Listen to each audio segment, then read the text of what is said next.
দেখো বন্ধুরা, আজ বাইরের আকাশটা কেমন কুয়াশা ছন্ন হয়ে রয়েছে, কিচ্ছু দেখা যাচ্ছে না।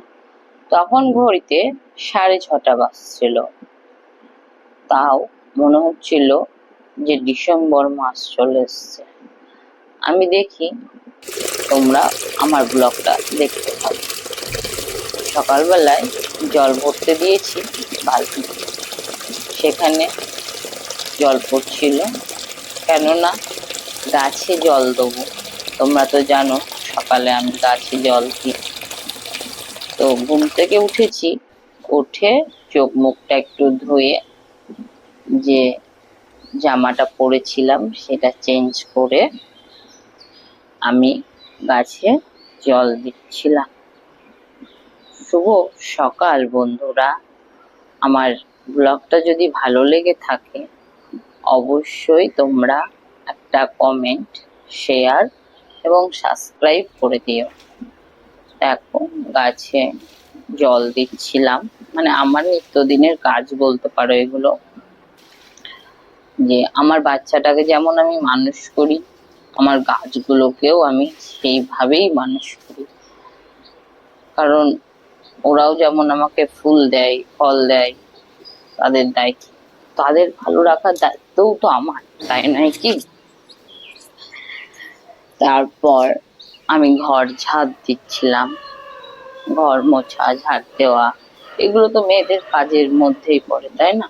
নিজেকে যত পরিষ্কার পরিচ্ছন্ন রাখবে দেখবে মনটা তত ভালো থাকবে। আর কি, যখন বাইরের আলো বাতাস তোমার মধ্যে ঢুকবে না, তখন তুমি দেখবে যে তোমার মনের মধ্যে যা আছে সব সুন্দর হয়ে গেছে। আমার সদর দরজায় ঝাড় দিয়ে জল দিচ্ছিলাম, কারণ সদর দরজাতে মা লক্ষ্মী বিরাজ করে, সেই জন্য সদর দরজায় আগে জল দেওয়া প্রয়োজন। তোমরা সবাই অবশ্যই সকাল সকাল কিন্তু সদর দরজায় জল দেবে। তারপর মশারি তুলছিলাম, মানে বিছানা তুলে নিচ্ছিলাম। এখন সবাই কিন্তু মশারি টাঙিয়ে ঘুমোবে, মশারি ছাড়া কেউ ঘুমোবে না। কারণ চারিদিকে যেভাবে ডেঙ্গু ছড়িয়ে গেছে, যখন তখন যার তার ডেঙ্গু হয়ে যেতে পারে। আর দুর্গাপুজোতে সবাই আনন্দ করা বাদ দিয়ে যদি ডেঙ্গুতে ভোগো তাহলে কিন্তু খুব কষ্ট হবে। দেখো আমি মশারিটা তুলে নিয়ে বিছানাটা পরিষ্কার করে ঘরগুলো মুছে নিচ্ছিলাম, কারণ আমার ছানা বাচ্চাটা তো উঠে পড়েছে। এবার ওর পাপাকে ওর কাছে রেখে আমি একটু বাজারে যাব ভাবছিলাম। আর ও দেখো গান বাজছে আর ত্রিং ত্রিং ত্রিং ত্রিং করে নাচছে। মানে গান বাজছে বলতে ঢাকের আওয়াজ, ঢাকের আওয়াজ শুনলে ভীষণ খুশি হয়, ভীষণ নাচানাচি। তো ও নাচতে শুরু করেছে। বললাম ঠিক আছে বাবা, তুমি নাচো, আমি তোমার খাবারটা তোমার পাপাকে দিয়ে যাই। ও বসে বসে খাওয়াচ্ছিল, আর আমি তখন বাজার যাব বলে ব্যাগপত্র নিচ্ছিলাম। চায়ের জল টল বসিয়ে দিয়েছি, আর বললাম তুমি চাটা নিয়ে নাও, আমি আসছি। দেখো আমি তখন নিচে নামলাম, দিয়ে গেটটা খুলে বাইরে যাচ্ছিলাম। বাইরে গিয়ে মাছ দাদার কাছে মাছ টাছ নিয়ে বাড়ি এসে হাত মুখ ধুয়ে বসিয়ে দিলাম ভাত, কেননা ও দোকান যাবে, খেয়ে যাবে। ওর খাওয়া দাওয়া করে দোকান নিয়ে চলে যাই। তারপর বাবু খেলা করছিল, আমি স্নান টান করে পুজো করব বলে বসলাম। এবার আমার পুজো হতে ও তো বিরক্ত করবে, মানে অস্থির ভাব, কিছু করতে দেয় না, সব সময় কোলের মধ্যে বসে থাকবো। মানে এত ছটপটে, 10 মাসের বাচ্চা, কেউ বলবে না যে ও 10 মাসের বাচ্চা। মানে ওর নিত্য নতুন জিনিসের প্রতি আগ্রহ, এটা কি, মানে মুখে কথা বলতে পারে না, অথচ ও সব জিনিসের প্রতি এতটা বেশি আগ্রহ যে একটা জিনিস হয়তো 5 মিনিট নিয়ে রাখবে, তারপর আর সেটার প্রতি মনোযোগ নেই। না সেটা কতক্ষণে ফেলে দেবো, আবার একটা নতুন কিছু চাই। তো এইভাবে আমার দিন কাটছে ওকে নিয়ে। আমার চারিপাশ যেন ঘিরে রয়েছে ও। খেলনা পার্টি থেকে ওর মায়ের বাসনপত্র, মা কি করছে, কি সবজি কাটছে, কি রান্না করছে, এইসবের প্রতি ওর মনোযোগটা বেশি। তাই আমি ওর মনোযোগে কখনোই বাধা দিই না। ও যেটা চাই, যেটা করতে চাই, আমি সেটাই ওকে করতে দিই। তো ও খেলছে দেখো বন্ধুরা। আবার বলছি, যদি তোমাদের আমার চ্যানেলটা ভালো লেগে থাকে, অবশ্যই লাইক, কমেন্ট, শেয়ার করো।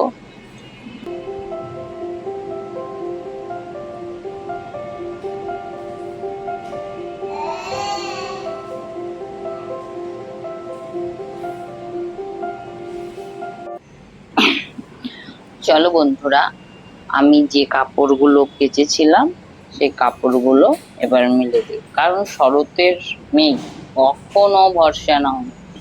এখনই বৃষ্টি, এখনই রোদ, সে যাই হোক। চলো আমি কাপড়গুলো মেলি, তারপর তোমরা আমার ব্লগটা দেখতে থাকো।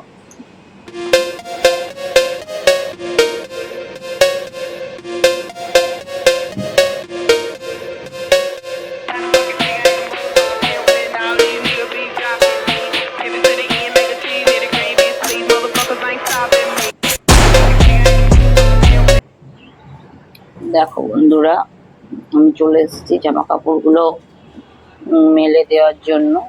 মানে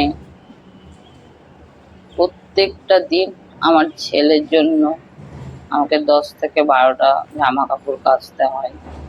মানে ওর জামা প্যান্টই থাকে 10 থেকে 12টা,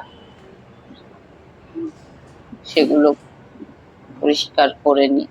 কেননা আমি একটা জামা কাপড় হয়তো খুব বেশি হলে 10 মিনিট পরিয়ে রাখি, তার বেশি না। বললাম না, গাছের আর বাচ্চার যত্ন করতে করতে আমার নিজের যত্নই ভুলে গেছি। নিজের খাওয়া দাওয়া 10টা 11টা বেজে যায়, তাও পর্যন্ত আমার খাওয়া দাওয়া হয় না, মানে টাইমের অভাব। যাই হোক, এইভাবেই চলে যাচ্ছে আমার দিন। সব কাজকর্ম করছিলাম জামা কাপড়গুলো মেলে।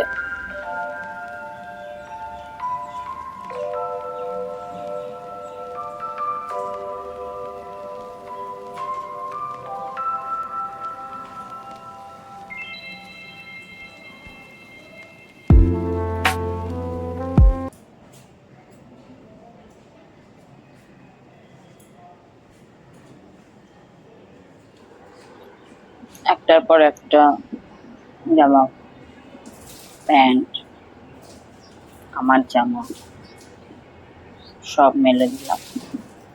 তারপর ঠাকুরের পুজোর জন্য ফুল তুলে ঠাকুরকে পুজো করার জন্য ঠাকুর ঘরে ঢুকলাম।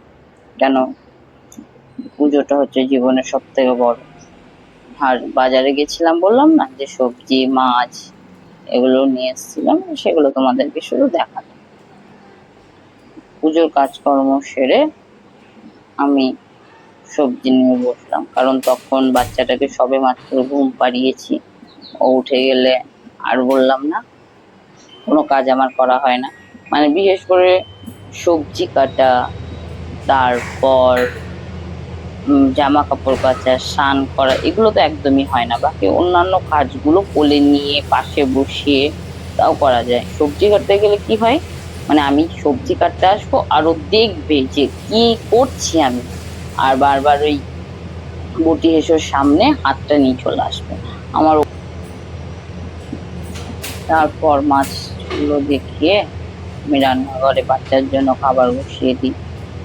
সেখানে খিচুড়ি হচ্ছিল,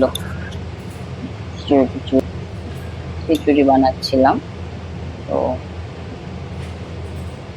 তারপর আমি আরো তাড়াতাড়ি করছিলাম, কারণ ঘুম থেকে একবার উঠে পড়লে আর আমাকে কোনো কাজ করতে দেবে না। তাই যত তাড়াতাড়ি পারি আমি আমার নিজের কাজগুলো গুটিয়ে নিচ্ছিলাম। তো তোমরা দেখতে থাকো, যদি ভালো লেগে থাকে অবশ্যই লাইক করো। সে মধ্যে আমার রান্না বান্না প্রায় হয়ে এসছে। যত তাড়াতাড়ি সম্ভব কাজগুলো সারছিলাম। নিজে তখন খাওয়া দাওয়াও করিনি, ওই 1 গ্লাস মতো জল খেয়েছিলাম।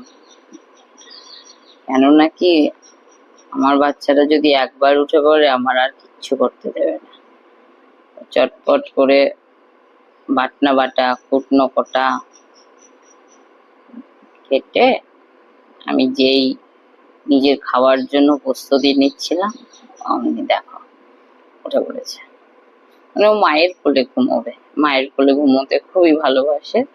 মায়ের কোলে ঘুমোবে, যদি আমি বিছানায় আবার শুয়ে দিই আবার উঠে পড়বে।